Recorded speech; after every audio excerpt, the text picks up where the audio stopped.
Praise the Lord everyone. கர்த்தர் தாமே உங்களை ஆசீர்வதிப்பாராக. இந்த நாளிலே உங்கள் மத்தியிலே 1 சாமுவேல் 16வது அதிகாரம் 3வது வசனத்தை சொல்ல விரும்புகிறேன். என்னென்றால், ஆண்டவர் சாமுவேலை பார்த்து ஆண்டவர் பேசுகிறார். ஆண்டவர் சொல்லுகிறார், ஏன் நீ கலங்கி கொண்டு இருக்கிறாய்? சவுலை நினைத்து நீ ஏன் கலங்கி கொண்டு இருக்கிறாய்?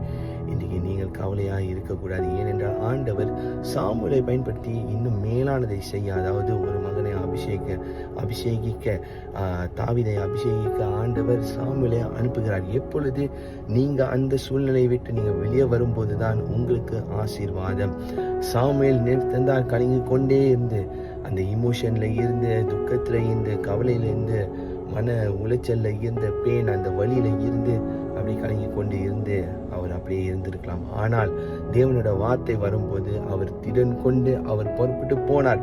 உடனே ஆண்டவர் சொன்னதை விசுவாசித்து அவர் எதுக்குமே பயப்படல. சவுலை குறித்து பயப்படல, யார் என்ன சொல்ல போறாங்க, யார் என்ன செய்ய போறாங்கன்னு பயப்படல. ஆனால் அவர் இயேசுவை நம்பி அவர் புறப்பட்டு போனார். அதே போல இன்றைக்கு நீங்கள் தேவனோட வார்த்தையை விசுவாசித்தால் எல்லா இமோஷன், எல்லா பாரங்கள், எல்லா கவலைகள் எல்லாவற்றும் ஒரு புறத்துல வைத்துவிட்டு ஆண்டவர் என்ன சொல்லுகிறார்? உங்களுக்கு எதிர்காலம் உண்டு, உங்களுக்கு ஆசீர்வாதம் உண்டு. நாளை தினம் காலை நேரத்தில் நீங்கள் எழுந்திருக்கும் போது ஆண்டவருடைய கிருபை புதிதாக இருக்கும், அவருடைய அன்பு பெரிதாக இருக்கும், அவருடைய இரக்கம் எப்போதும் புதிதாக இருக்கும், அவருடைய அன்பு மாறாதது. அவர் நல்லவர், வல்லவர். இயேசுவை நம்புங்க, கர்த்தரை நம்புங்க.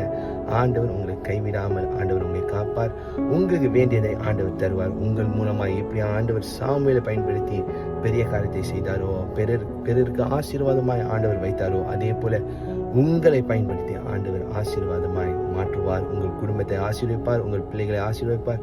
நீங்க எங்க சென்றாலும் ஒரு ஆசீர்வாதம் உங்கள் மூலமாய் தொடர்ந்து வரும்.